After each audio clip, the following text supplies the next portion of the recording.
घमंडी और सख्त हृदय वाली पुष्पा 92 वर्षीय अपनी सास विमला पर बहुत जुल्म करती थी। ससुर के गुजर जाने के बाद से पुष्पा ने अपनी सास विमला का जानवरों से भी बदतर हाल कर दिया था। वो उसकी गिनती घर के नौकरों में करती, उसे अलग थाली में खाना देती, रहने के लिए अलग छोटा सा कमरा। ये सब देख पुष्पा के पति आलोक को बेहद दुख होता, लेकिन वे चाहकर भी ना कुछ कह पाते ना कुछ कर पाते। एक तरफ उसकी 92 वर्षीय वृद्ध माँ थी तो दूसरी तरफ उसकी धर्मपत्नी। वो करता भी तो क्या करता, वो असमंजस में पड़ गया था। तभी एक दिन पुष्पा अपने पति आलोक से कहती है, सुनो जी, मैं सोच रही थी क्यों ना अपने बेटे राहुल की भी शादी करा दे। देखो ना, घर का सारा काम मुझे अकेले करना पड़ता है और वो बुढ़िया की देख रेख भी मुझे ही करनी पड़ती है। मुझसे नहीं होता ये सब। ठीक है, हम राहुल के लिए लड़की देखना शुरू करते हैं। वैसे भी अब उसकी उम्र हो चुकी है। पुष्पा राहुल की शादी के बारे में सोचकर मन ही मन खुश होने लगती है। दरअसल पुष्पा अपने लिए एक ऐसी बहू की तलाश में है जो गाय से भी ज्यादा सीधी और कोयल से भी ज्यादा मीठी हो। बहुत ढूंढने और जांच परखने के बाद देविका के साथ आखिरकार उसकी तलाश पूरी होती है। वो देविका को राहुल के लिए पसंद कर लेती है और एक अच्छा सा मुहूर्त देखकर उनकी शादी करा देती है। ऊंचे संस्कार और सरल स्वभाव वाली देविका ने ससुराल में पहले दिन से ही सबका दिल जीत लिया। वो रोजाना अपने ससुराल में दिन की शुरुआत पूजा पाठ से करती और सबका अच्छे से ख्याल रखती। एक दिन देविका सबके लिए डाइनिंग टेबल पर प्लेट लगाती है। सभी लोग टेबल के पास आकर बैठ जाते हैं।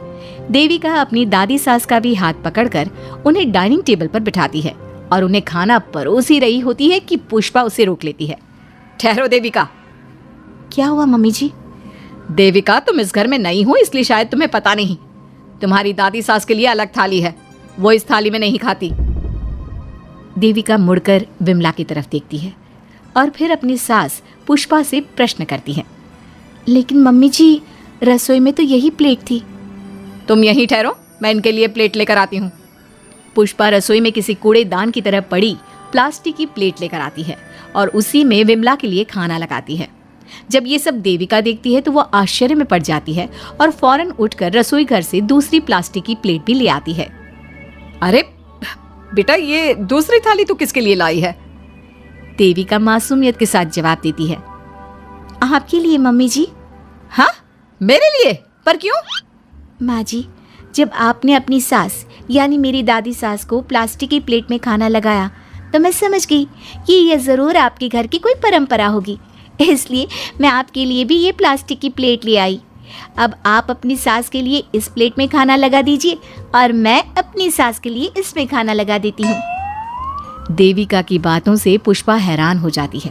वो सोच में पड़ जाती है कि वो अपनी बहू देविका की मासूमियत पर खुश हो या फिर उसकी नासमझी पर दुखी। इसी तरह दिन बीतते चले जाते हैं और अब देविका को घर का माहौल और सास का स्वभाव सब समझ में आने लगता है। एक दिन सुबह पुष्पा अपनी सास यानी विमला को उसके कपड़े धोने के लिए कहती है और ये सब दूर से देविका देख लेती है। उसके कुछ ही समय बाद देविका आती है और अपनी सास पुष्पा से कहती है, मम्मी जी, मैंने घर का सारा काम कर लिया है, कपड़े, बर्तन, झाड़ू, पोछा सब लगा लिया है। अब मैं आपके पैर दबा देती हूँ। अरे लेकिन बेटा, तूने कपड़े नहीं धोए? मेरे कपड़े तो अंदर कमरे में ज्यों के त्यों पड़े हैं। मैंने आपके कपड़े नहीं धोए मम्मी जी। आप जब दादी से बोल रही थी ना कि आज उन्हें अपने कपड़े खुद धोने होंगे तो मैंने सब सुन लिया था। फिर मुझे लगा आज पूर्णिमा भी है, इसलिए शायद ये आपके घर की कोई रस्म होगी, तो मैंने आपके कपड़े भी नहीं धोए मम्मी जी। देविका की बातें सुनकर पुष्पा अपना सर पकड़ लेती है और मन ही मन कहती है, ये तो ज़रूरत से कुछ ज़्यादा ही सीधी है। अब क्या करूं मैं इसका? इस बुढ़िया ने मुझे परेशान करके रख दिया है। एक तरफ वो ज़रूरत से ज़्यादा सीधी मेरी बहू जो मेरी हर हरकत को इस घर का रिवाज समझ लेती है, और दूसरी तरफ ये बुढ़िया जो रोज़ अपना बिस्तर गंदा कर देती है। आए बुढ़िया, अब कौन करेगा ये बिस्तर साफ? बाहर से नौकर बुलाने पड़ेंगे क्या? चल जल्दी से अपना बिस्तर साफ कर, गंद मचा कर रखा है। बहू, तू ऐसा क्यों कहती है? मैंने तेरा क्या बिगाड़ा है? मैंने तो कभी तुझसे ऊंची आवाज में बात तक नहीं की, फिर तू मुझसे इतनी नफरत क्यों करती है? तभी वहां आलोक, देविका और उसका पति आ जाता है। क्या हुआ पुष्पा, तुम माँ पर ऐसे क्यों चिल्ला रही हो? अरे देखो ना अपनी माँ को, इस बुढ़िया ने अपने बिस्तर का क्या हाल कर रखा है। कितनी बदबू आ रही है इस बिस्तर से, किसी काम की नहीं ये बुढ़िया। आप एक काम क्यों नहीं करते, इस बुढ़िया को वृद्धाश्रम क्यों नहीं छोड़ आते? आलोक ये सुनकर परेशान हो जाता है। वो मन ही मन अपनी माँ से अपनी गलतियों की माफी तो मांगता है, लेकिन जुबान से कुछ नहीं बोलता। बहू ऐसा मत कर बेटा, तू जैसा बोलेगी मैं ठीक वैसा ही करूँगी। मैं अभी इस बिस्तर को साफ कर देती हूँ, पर प्लीज़ मुझे इस घर से मत निकाल। ये घर मेरे पति की आखिरी निशानी है। मैं अपनी अंतिम सांस तक इसी घर में रहना चाहती हूँ।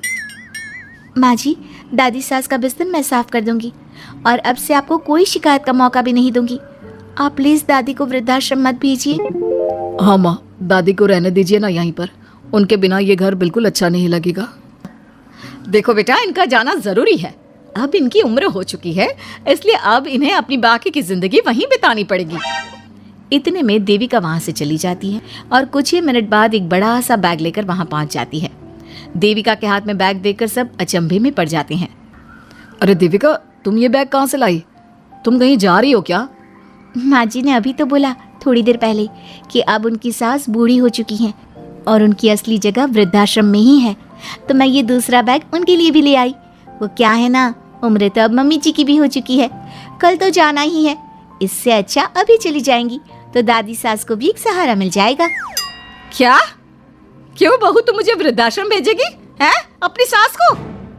मम्मी जी, अगर आप इस परंपरा का पालन करेंगी तो मुझे भी तो इस परंपरा का पालन करना पड़ेगा ना। मैं बिल्कुल आपकी तरह बनना चाहती हूँ। मेरी माँ कहा करती थी, ससुराल में बिल्कुल अपनी सास के नक्शे कदम पर ही चलना, जैसा वो करें और जैसा वो रहे ठीक वैसा ही रहना। तभी मैं एक अच्छी बहू बनने में कामयाब हो पाऊंगी ना सासू माँ। देविका की ये बातें सुनकर पुष्पा की आंखों में आंसू आ जाते हैं। देविका की बातों में उसे मासूमियत के साथ साथ आज बहुत सी चीजें सुनाई देती हैं, जो चीख चीख कर बताती है कि वो आज तक कितना गलत करते आई हैं। बेटा, तूने तो मेरी आंखें खोल दी।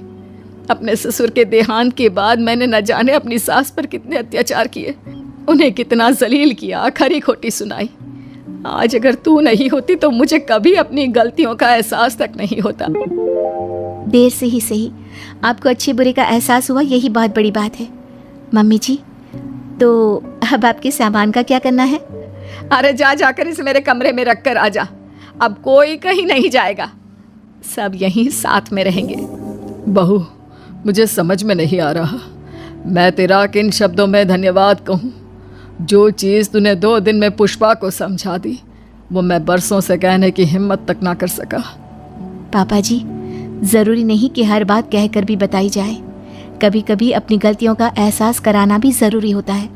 और मैंने भी मम्मी जी के साथ ठीक वैसा ही किया, उन्हें उनकी गलतियों का एहसास कराया और देखिए आज सब ठीक हो गया।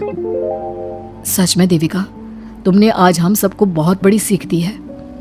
अब पुष्पा सुधर जाती है और घर की पूरी जिम्मेदारी देविका को सौंप देती है और अब उनका परिवार एक सुखी और समृद्ध परिवार की तरह रहने लगता है।